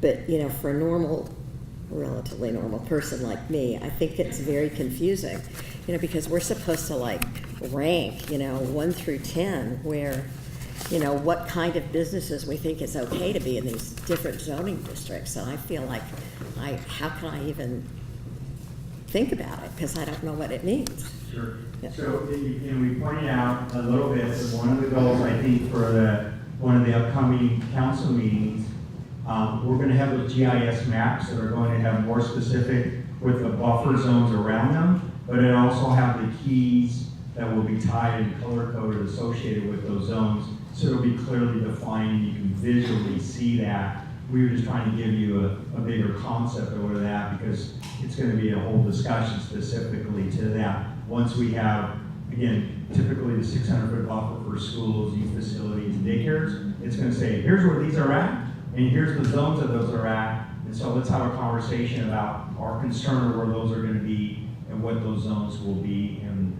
we'll make sure, I think we'll define those clearly on when we get to that. I think Michael Stacy. And just to add, that information is available on the city's website. If you go to the Community Development Department, in our general plan, it has a really good map that shows where those areas are, as well as a description of those areas. But as David mentioned, we will, when we get back to council, have a little bit more of a descriptive narrative as to what neighborhood commercial means, what does general commercial mean, industrial, because those terms, aren't as common, if you're not in that field or area. And if we've signed into these meetings, like come here and sign in, we'll be notified when that particular council meeting is? Yes. Oh, we will? Yes. Anybody who sign in, provide notification for all community workshops or presentations to council on the cannabis program. Thank you. If you're not getting that, let Brian know so we can make sure you are getting it. Yes, sir. Good evening. I'm sorry I didn't have a question. I just have a comment or maybe an interjection, a suggestion. It was 1996 that the medical marijuana law was approved by, what was it, 76% of the people? In that intervening 22 years, that's 7,900 some days, Novato has done absolutely nothing to facilitate or help the cannabis industry in any way whatsoever. Not medical, not any way. Between the federal government and the state of California and all of its taxes, my God, it's taxed every inch of the way. Have you noticed that? Of course you have. Grow, distribute, test, retail. Between those two entities, it's taxed quite enough. I urge Novato to abandon this search, to leave it alone entirely, and to pay as much attention to cannabis as you do to chocolate and balloons. Thank you. Remember, please, every penny of tax you add to it makes me closer to call my friend David instead of going to the dispensary. Any comments?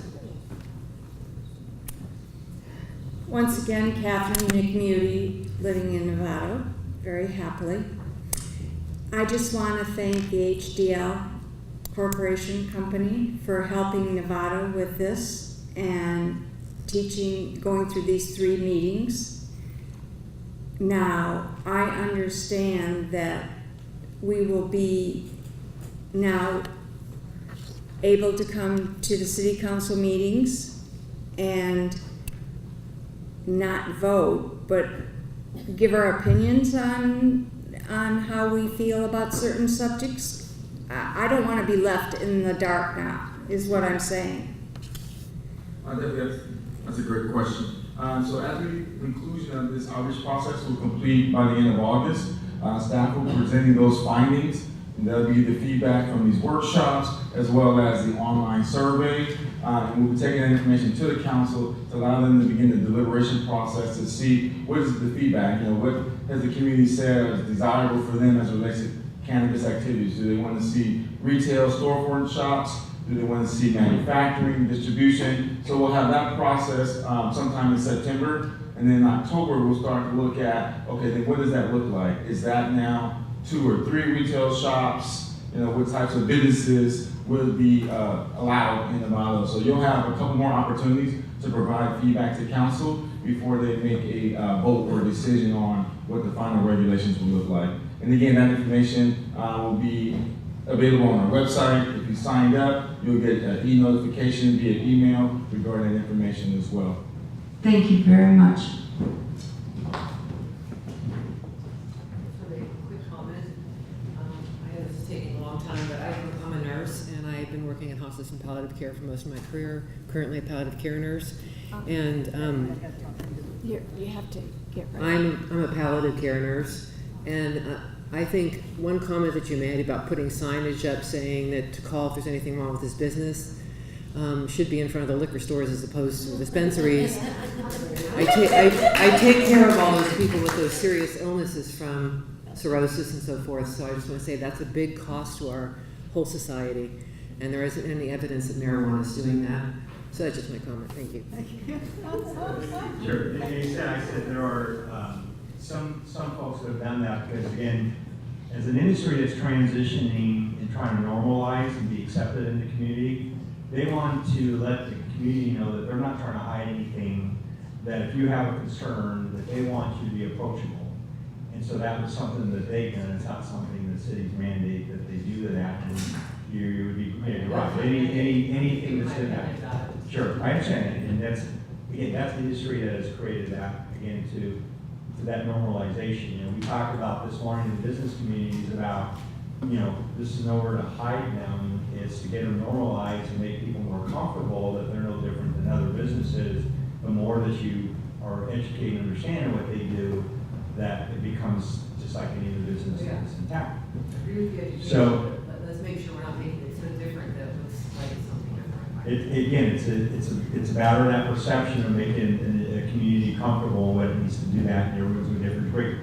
So, it looks like we're done with questions. We're going to transition into the panel. And so, do you want me to do the direction? So, I got one mic, I'm going to hand it over here, so we can start to the right. You have to share that mic. Introduce you, say your name and where you're from and what company.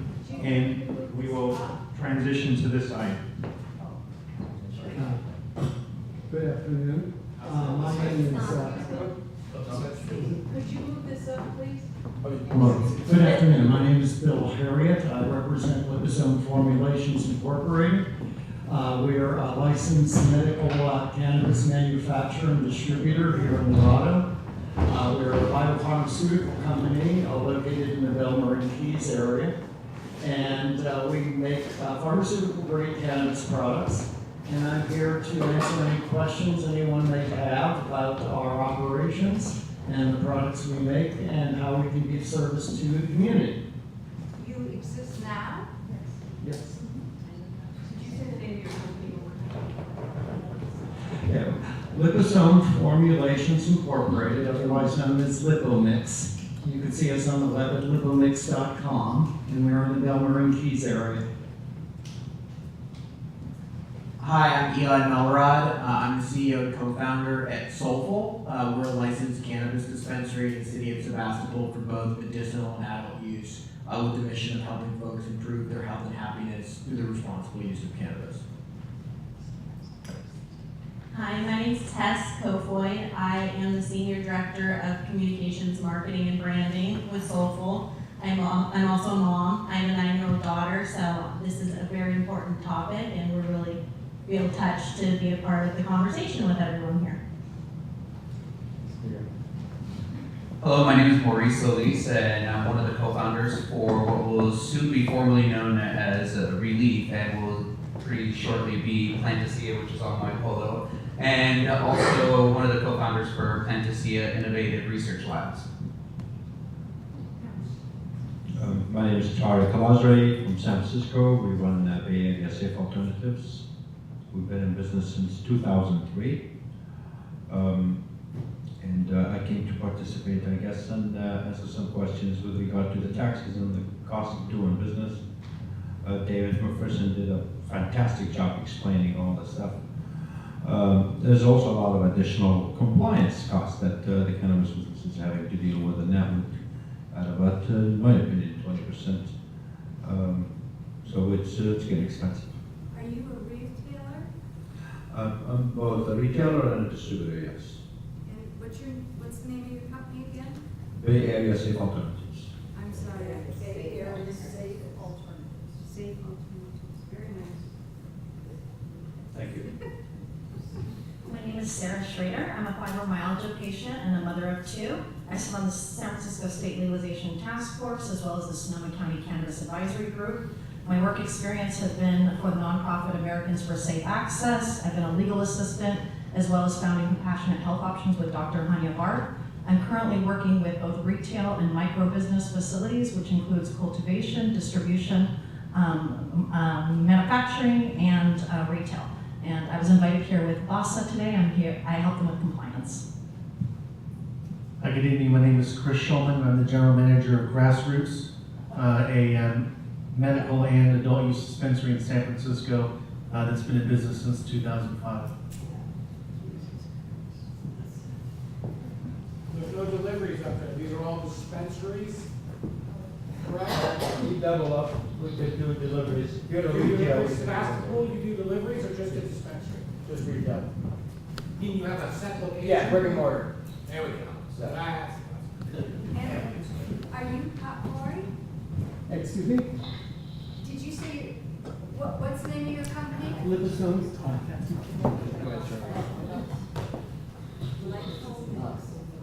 Lipizome Formulations Incorporated.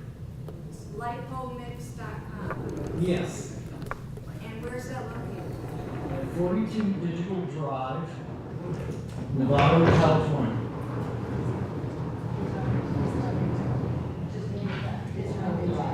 Oh, it's not retail. That's not a retail. We're a biopharmaceutical company. We don't sell to the public.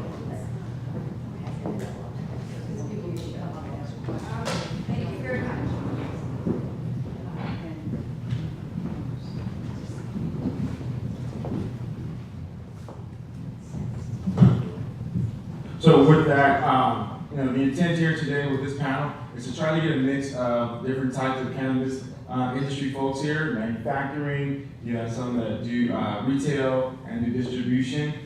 So it is to give the community the opportunity to ask questions, to get an idea of what it looks like, you know, what maybe some of the regulatory challenges are, you know, what they see as potential for Novato. So if you have questions, please come up to the podium. So, if there's any questions, I'll ask them some questions to stimulate some of the questions that were brought. I think that would be critical. But if you do come up to the podium, and while he's coming up to the podium, if one of you can raise your hand, I brought up 2 issues. One was, what were you doing on your packages going out the door of educating people of the do's and don'ts for responsibility? So does anyone want to touch upon that? How you're educating patients of being socially responsible? Well, the city of San Francisco, there's a requirement that we put a piece of paper with every customer that buys it, educates them about the dosage, you know, the do's and don'ts of, what a lot of the do's of cannabis.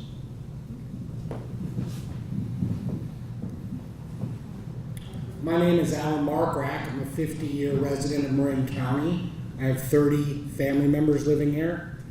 My question was kind of more pertaining to a delivery company more than a set dispensary, but I think they might be able to answer my question.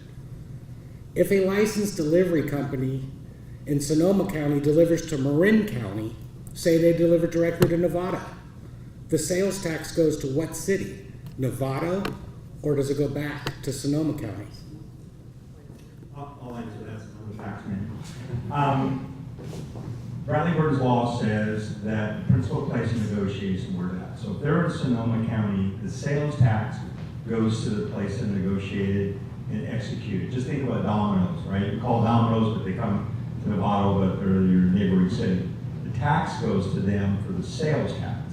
However, if the city had a business tax, any transactions they do in the city of Novato could be subject to the city tax, so that there would be derived some benefit from that. So all the sales, if I'm correct then, that have been made in Novato have not come into Novato. That's correct. So it sounds like Novato needs to put an end to this immediately. Yeah, all right. Thank you. I just wanted to bring clarity to that.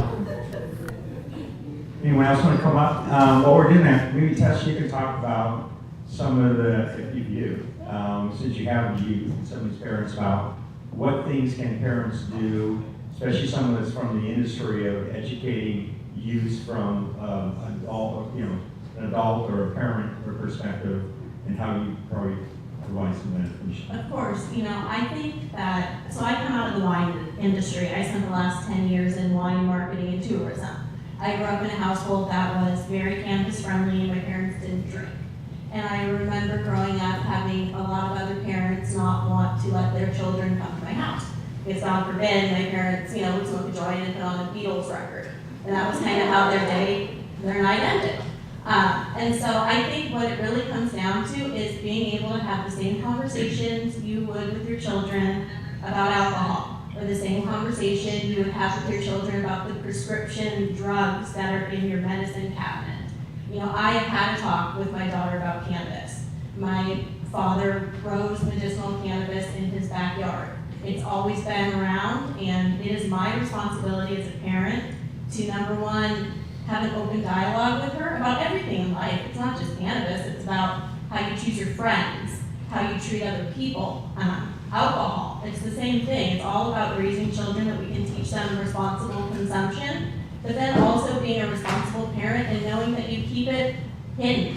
It's the same, again, it's the same as your alcohol. My daughter the other night, we were at my mom's house, and she comes running in, and she goes, "Oh my God, Mom, I think I drank some of Grandma's vodka." It was tequila, but she didn't know, but she picked up something that she thought was a glass of water, took a sip of it, spit it out immediately, and it freaked her out. She didn't like it at all. But it's the exact same thing with cannabis. And it's better now, because back in the day, there might be a brownie in someone's kitchen, but there wasn't a package on it. There wasn't a warning label on it. So any kid could go in thinking that they're going to eat a brownie. I have now told my daughter, if there is a leaf and an exclamation mark on the package, even though it's put away, if you get into it, don't touch it. These are off limits.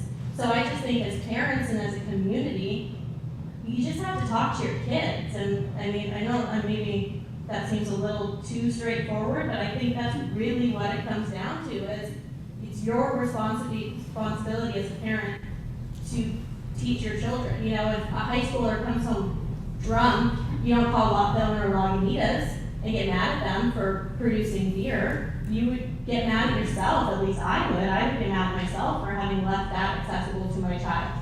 Or I would get mad at the parent who left their vodka out where a kid could grab it. You know, so again, it's simply about how you parent and just talking openly and, you know, teaching them. That's your responsibility as a parent. Good, thank you. So the other comment that was brought up is for medical patients. What do they do for people that have limitations on, you know, being too expensive or restrictive on how to do that? Someone have any programs that you provide that want to talk about it? Let's let her share first. I was just going to touch on your comments. I agree with everything you say. In San Francisco Unified School District, what they're teaching people is not abstinence, but wait as long as you can, because the longer you wait, the longer your brain is developed. They're also teaching people that the difference between edibles and smoking is the same thing as the difference between tequila and beer. There's a much stronger effect when you're consuming it and your body is exposed to smoking it.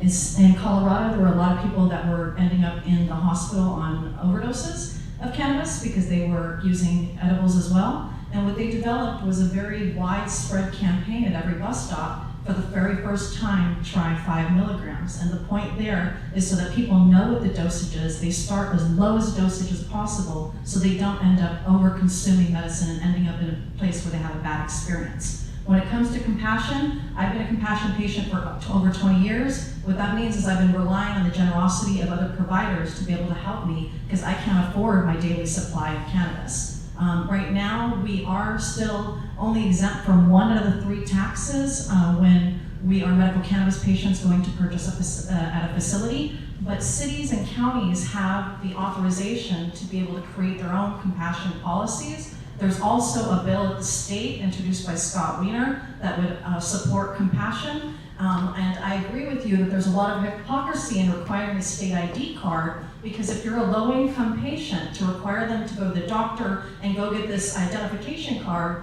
is more steps than your average 21-year-old. So to require someone that's really sick to go through these extra steps is really, should be an unnecessary burden. And I'll let Tarek tell about his compassion program because he's been serving patients for a very long time. Well, pretty much the patients have lost with the passing of Prop 64.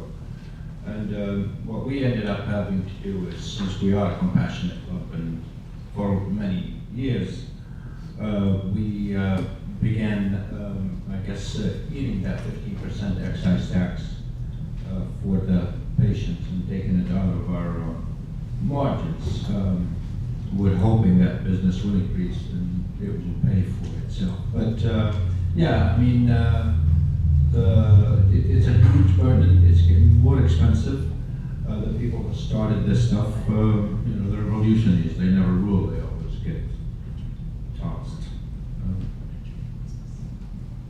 Yeah, I mean, hospices, we still do that. The state does not give us any break on that. So all this stuff comes out of our margins. So what is another option for a city or a county if they don't want to go through the state ID process because that's so expensive? Can you repeat the question?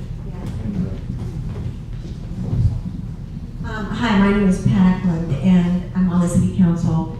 The question I have is that I understand that the state ID process is expensive and a lot of folks don't want to go through that process.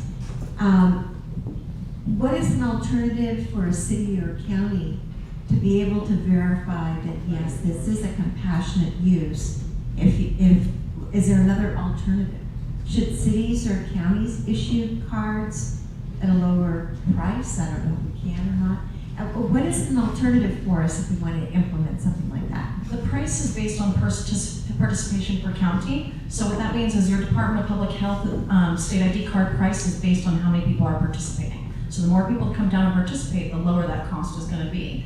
I think where the key is right now is to create some incentives for the facilities that are willing to go out of their way to be compassionate facilities. Tarek has a program where he has patients come once a week to come get the quantity of medicine they need, and if they have special needs, like they require edibles, then there's a package waiting for them once a week just with those products. If a facility is going to pay for the cost of the product and pay for the taxes on it, then we should make sure that we're alleviating that burden for them in another part of that financial chain.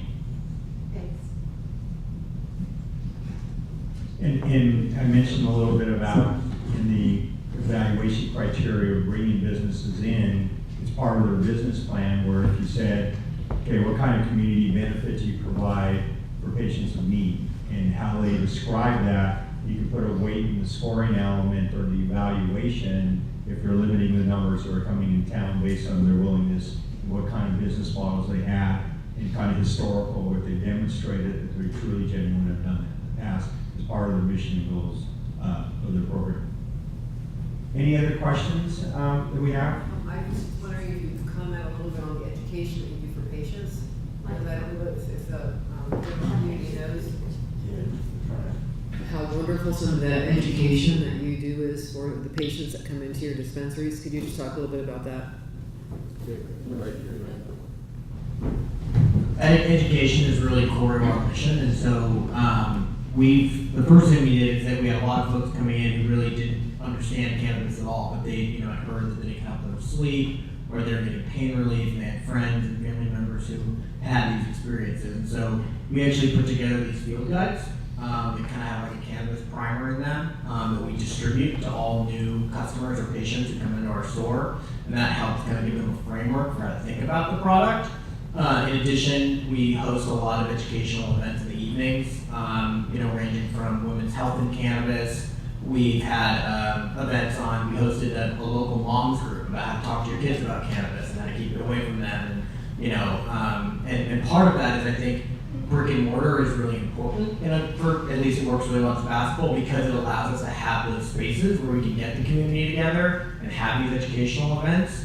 And so, that's what we think that brick and mortar really does facilitate that better than, say, a delivery-only model. When you have operators who want to do the work to create the educational events, and that's been really core to our mission. I think it allowed us to help a lot of people, and we have dozens and dozens of folks coming in every day who really are sleeping better at night and getting pain relief and all of that. And that's really started with kind of the education we do up front, and then also the training we do for our team.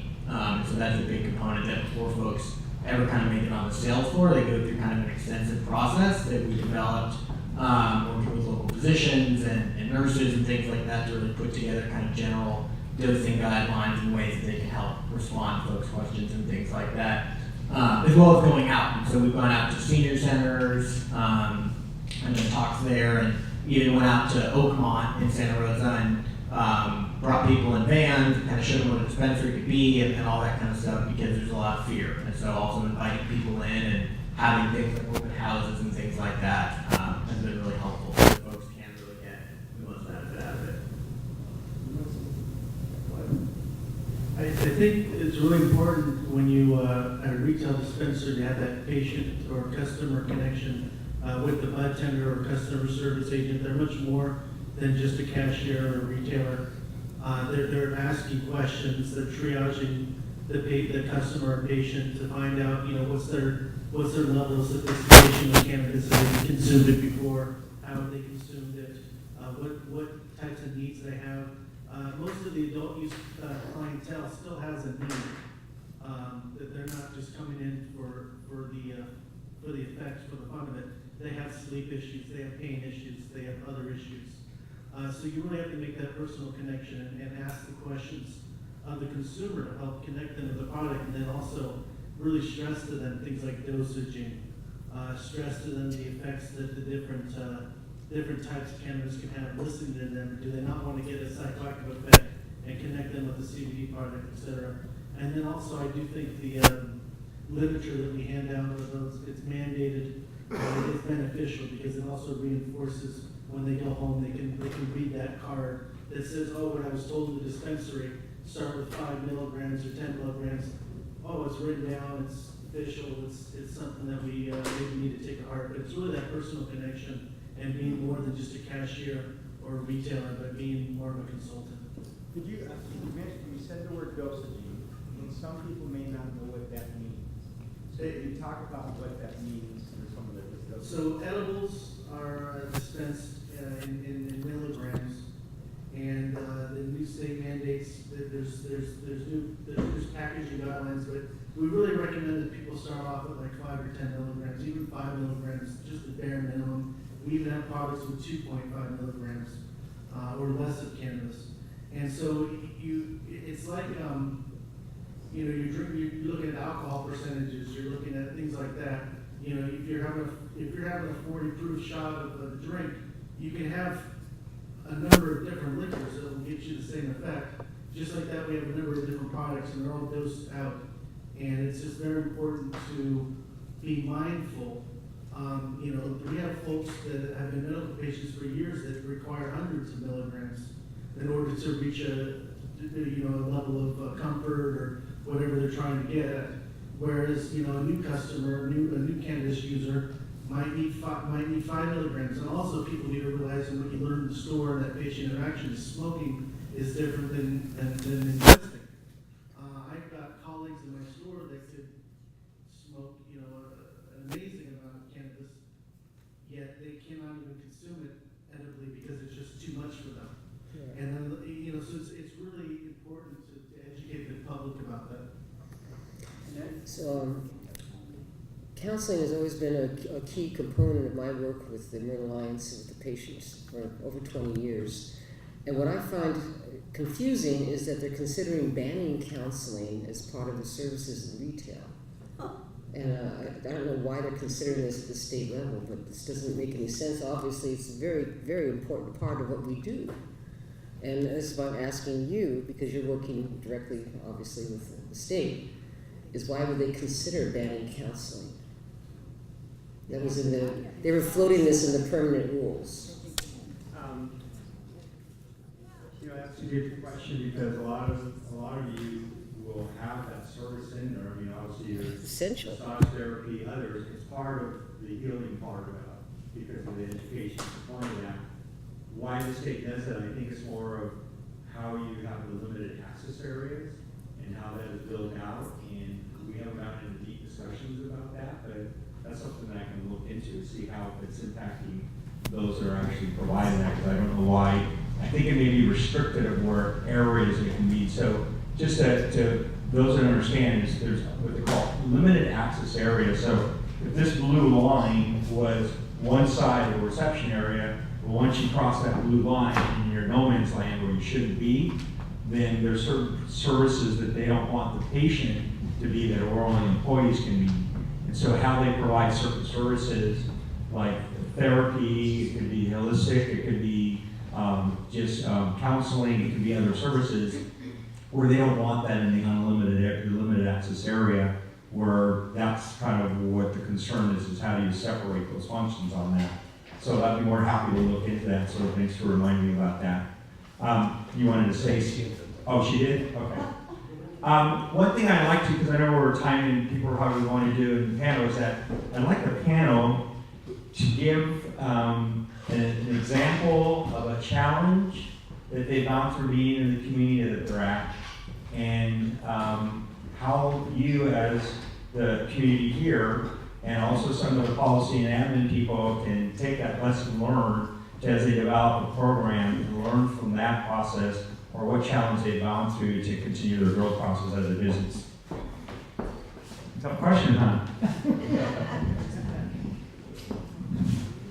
Well, I guess our major challenge has been how to introduce our products into the marketplace as a pharmaceutical company.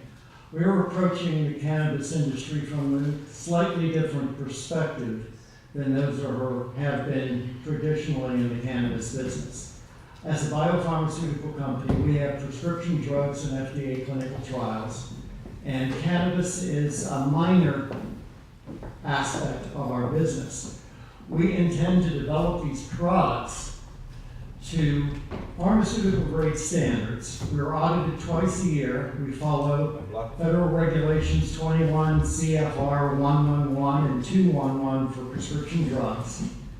And we manufacture these products to a pharmaceutical grade standard primarily marketed to medical professionals as a standardized method.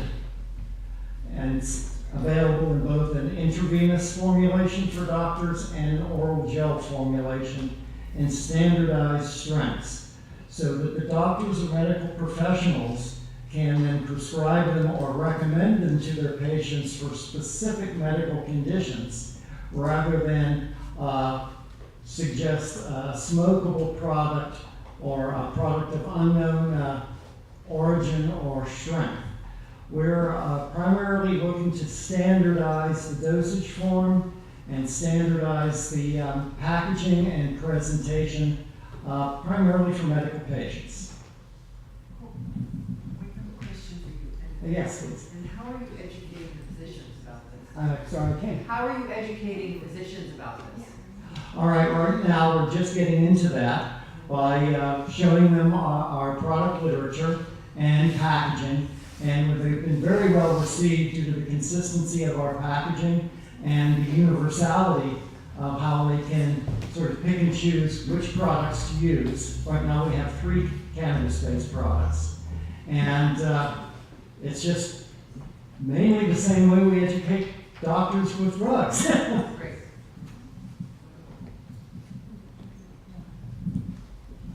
I think for us, overall, the biggest challenge has been the moving target of regulations at the state level. I think David spoke to this in some of his presentations a little bit tonight, that we've gone through several different iterations of what the state is requiring, from different types of licensing, different fee structures, all of this, which has been really difficult for us to be proactive and plan our business, and it's kind of forced us to be reactive, which is not a great feeling when, 1 week we're supposed to do this and we spend dozens and dozens of hours changing the way we do things, and the next week that'll change back, or we'll call the state and get 2 different answers, and that's been really challenging. And then just the increased cost of doing business has been challenging. We want to focus on doing education and growing our business, and we spend a lot of time reacting to things that we can't really anticipate.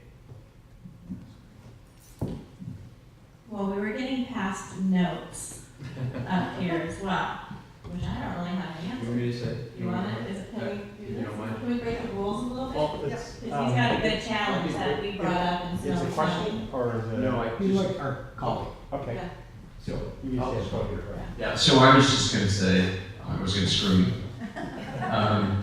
that I thought that we got sort of socked in the face when we were trying to open in October of 2017, because we were supposed to open about 5 days after the fires broke out. And so we had this whole plan, we were all staffed up and we were ready to go, we had all our inventory, and we were gonna have a grand opening, and we just felt like it really was not a cool time to be celebrating, our opening in the face of what the community was having to go through. So we huddled and we figured, well, we've got everybody here, what can we do to build a team, and part of our mission is being involved in our community. So we just did a couple things. We had our team go out and volunteer all around the county wherever there were issues. We became one of 4, I think, distribution centers for CannaCraft, because they had identified all these patients that were really heavily dependent on cannabis as a med. And so we were one of 4 that was a station where people could come and get free medication during that ordeal. So I think I was just very proud as a co-founder of this business that was our reaction to what was a really difficult start for any business. And I think it set the tone for the rest of the team in terms of our values, what we think is important, and we kind of just went for it. And I think it made the team feel great, and we weren't looking for publicity or anything like that. I'm not even sure we got any for that, but it didn't matter. It was a private, internal thing that really created the basis of our culture of being part of the community. Yes, your mind won't kind of move over since you already had your. Oh, okay. So I think for us, our biggest challenges, much like our friends over here from Sebastopol, has been the ever-changing finish lines. A lot of the local ordinances have been changing, at least for us, and I know a lot of other ones have also, and they've been doing so almost every single year for almost a decade now. And then you throw in the constant ever-changing climate and regulation with the state of California, it makes it really difficult to be able to know how to operate in a legal fashion. The other hardest part is the taxes. The taxation has become really nasty. I mean, just us, I don't know how it's happened for you guys. We've taken almost a 30% hit just in business. And now you also include adding all these taxes and everything, your profit margins. I mean, they're so bad that a lot of people in the industry are just walking away from it. I've heard rumors of suicide rates going up amongst the industry because people who, they build a life, family, they drive 2 cars, live in a house, just like most people do, all of a sudden lose all of those things due to taxation. Also the hardships that they're going through. I mean, it takes a really big toll on you, and you go through a lot of sleepless nights that you're just thinking of, what am I gonna do with my staff if I end up having to close?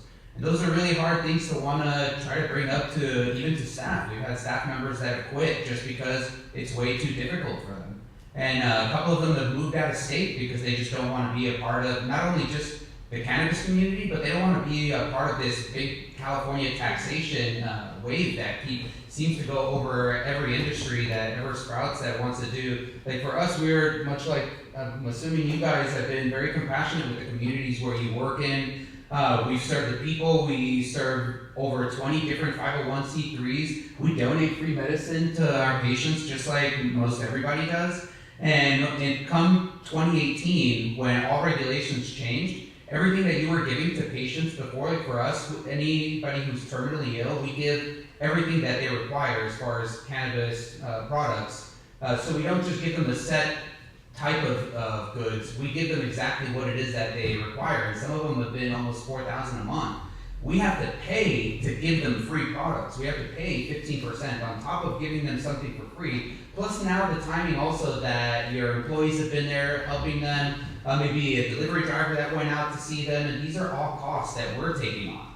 And it makes it really difficult to even want to operate in this type of business. I mean, honestly, if it wasn't for my wife, I would have quit years ago. I mean, it wasn't anything that I ever thought was going to turn out to be this difficult. Goes back to that 40 to 70% failure rate I mentioned too. This is a living example of concerns that they have. Go ahead. I'll give you an example of some of the costs that has changed. Last year I paid $16,000 in business liability insurance. This year, today actually, is the renewal of my policy. Now I'm supposed to have product liability and blah, blah, blah.